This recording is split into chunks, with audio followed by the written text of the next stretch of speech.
Urbi et Orbi, il y a tout juste 12 ans de cela, le monde entier découvrait le nouveau souverain pontife, Pape François, dont le pontificat est perçu comme celui des réformes. Des réformes pour le moins contestées, le bâtisseur des ponts n'aura pas toujours eu l'assentiment de l'opinion publique. Le pape François tire sa référence à 88 ans, le portrait dans ce dossier de Wendy Machil Kaboré.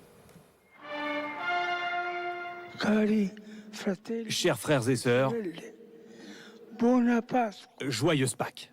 Dimanche 20 avril 2025, jour de Pâques et dernière apparition du pape François pour sa traditionnelle bénédiction Urbi et Orbi.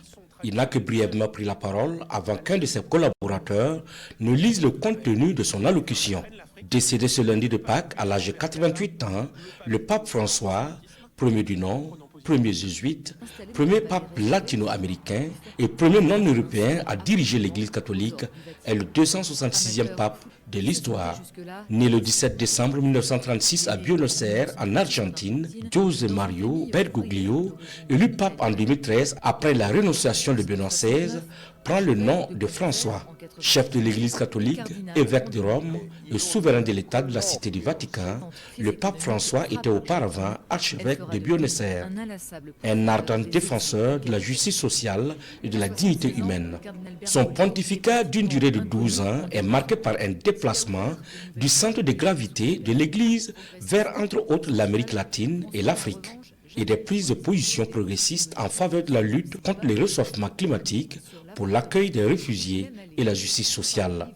Il est possible de bénir les couples en situation irrégulière et les couples de même sexe annoncent le dicaster pour la doctrine de la foi dans une déclaration doctrinale approuvée par le pape François le 18 décembre 2023.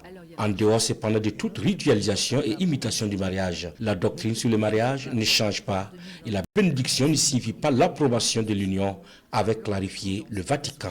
Le pape François poursuit sa lutte contre la pédocriminalité dans l'Église ainsi que le dialogue interreligieux entamé par son prédécesseur. François lui-même ne pensait pas être le visage de l'Église catholique pendant une longue durée de temps. 2 à 3 ans et puis la maison du Père, une boutade qu'il a lancée en 2014. Le pape François avait été hospitalisé en février dernier pour des problèmes de santé liés à une pneumonie selon le Vatican. Rappelé à Dieu ce lundi de Pâques, il laisse derrière lui un héritage profondément marqué par l'humilité, la justice sociale et une volonté constante de réforme.